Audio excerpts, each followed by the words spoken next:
नमस्कार, स्वागत है आपका मोक्ष की आस में। और हमेशा से मोक्ष की आस प्रयास रहता है स्पिरिचुअल बातें आपको बताने का, स्पिरिचुअल खबरें देने का और जितनी भी चीजें हैं वो आप तक पहुंचाने का। आगे बढ़ने से पहले चैनल को जरूर सब्सक्राइब करें। जी हाँ, बात आई थी मोक्ष की आस। मोक्ष क्या होता है? इस जन्म मरण के भव सागर से पार होना ही मोक्ष किया जाता है कि 84 लाख योनियों में नहाए, इन प्रकार के जीव जंतुओं के कष्टों को भोग न पाए।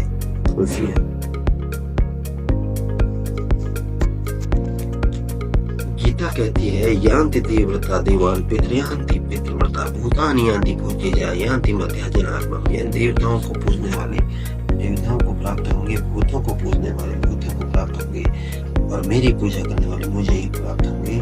और जो परमात्मा की पूजा करेगा वो परमात्मा को प्राप्त होगा। जी हाँ दोस्तों, बहुत ही बड़ा रहस्य है, ऐसे समझ नहीं आएगा। हम पौराणिक काल से वही देखते आए हैं जो आज तक हमने देखा और सुना है और उसको फाइनल मानते हैं। लेकिन शास्त्रों में क्या कहा गया है? जो शास्त्र विधि को त्याग कर मन माना आचरण करता है उसे न सिद्धि मिलती है, न गति मिलती है, न मोक्ष मिलता है।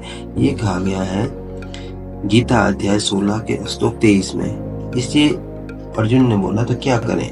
तो कृष्ण कहते हैं, इस कर्तव्य और अकर्तव्य की व्यवस्था में तेरे लिए अर्जुन शास्त्रीय प्रमाण है। जो शास्त्रों में कही गई बातें हैं वही फाइनल है। शास्त्रों की बातें ही आपके लिए फाइनल होनी चाहिए। जी हाँ, आपके लिए भी फाइनल है, हमारे लिए भी फाइनल है। उस भगत का ही खेत था, उसमें एक जोड़ी थी, छोटा सा तालाब जिसको लेट बोले। तो वो व्यक्ति लेकर आ गया तो मनुष्यों का भोजन। गरीबदास जी कहने लगे, आजा मेरे पीछे पीछे। अब उस व्यक्ति ने सोचा खेतों में कोई साधु संत आए होंगे, इनसे मिलने आते रहते हैं। वहां जाकर उस लेट से, उस जोहड़ से 1 किलोमीटर दूर उस खेतों में जो तालाब होते थे छोटे छोटे, पशुओं के पानी के लिए उसमें स्टोर कर लेते थे जल, तो उसके चारों तरफ झुंड खड़े हो जाते थे, झाड़ बोझड़े कांटेदार झाड़ियों के गुच्छे से बन जाते थे। उससे 200 फुट दूरी पर बैठ गए गरीबदास जी भी, वो लड़का व्यक्ति बैठा लिया और वहां कहा, आवाज लगाई उसकी माता और पिता का नाम लेकर और उनसे कहा कि आ जाओ, तुम्हारा पुत्र भोजन लाया है। उसमें से एक गीदड़ और गीदड़ी निकल कर आए और वहां आकर खड़े हो गए और लीला थी गरीबदास साहिब जी की। और कहा, बेटा ये तेरी माँ, ये तेरा बाबू, ये तेरा पिताजी, इन्हें खिला भोजन। वो दर दिया खोल कर उसने। अब वो छक गए दोनों, 1 मिनट खा गए फटाफट और खा कर भाग गए। अब गरीबदास जी बोले कि तुम्हारे गुरुजी क्या कह रहे थे कि 1 दिन के भोजन खिलाने से और 1 वर्ष तक तुम्हारे पिताजी पितर जो जिस भी योनि में है वो तृप्त रहेंगे। अखां जी ऐसे कह रहे थे, ये दोनों भूखे मरे थे, देखा गए सारे ने। और भोगते ला के आए हो तुम्हें? अखां जी उस दिन पीछे कान पकड़ दिया कि जी बाढ़ में जाओ, ये तो बकवाद है सारी। तो छोड़ दी सारी वो लोकवेद और दंत कथा। पूर्ण जानकारी के लिए संत रामपाल जी महाराज के सत्संग सुने।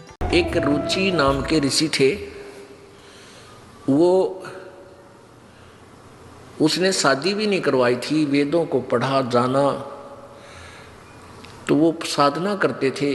40 वर्ष की उम्र हो गई थी, 40-45 वर्ष के प्रौढ़ हो गए थे।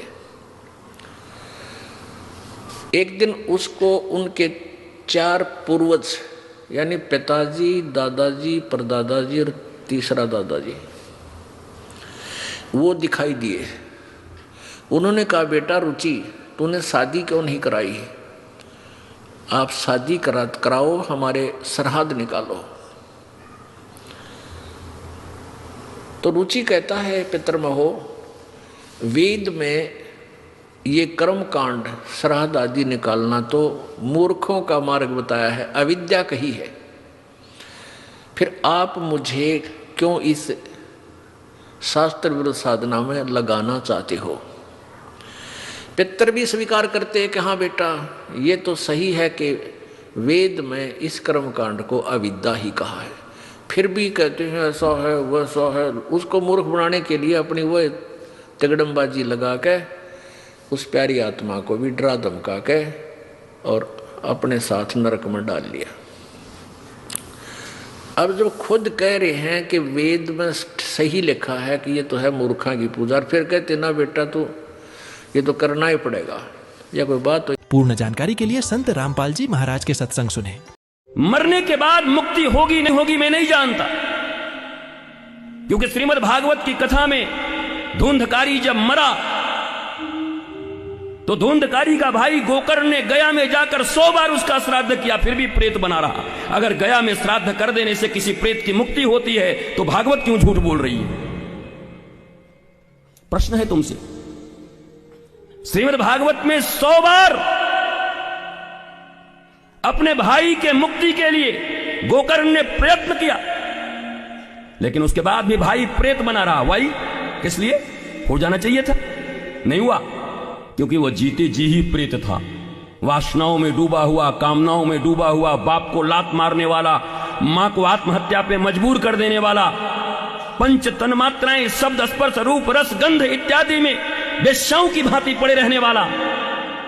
इसलिए कोई अनुष्ठान और कर्म कांड उसको मुक्ति न दिला सका।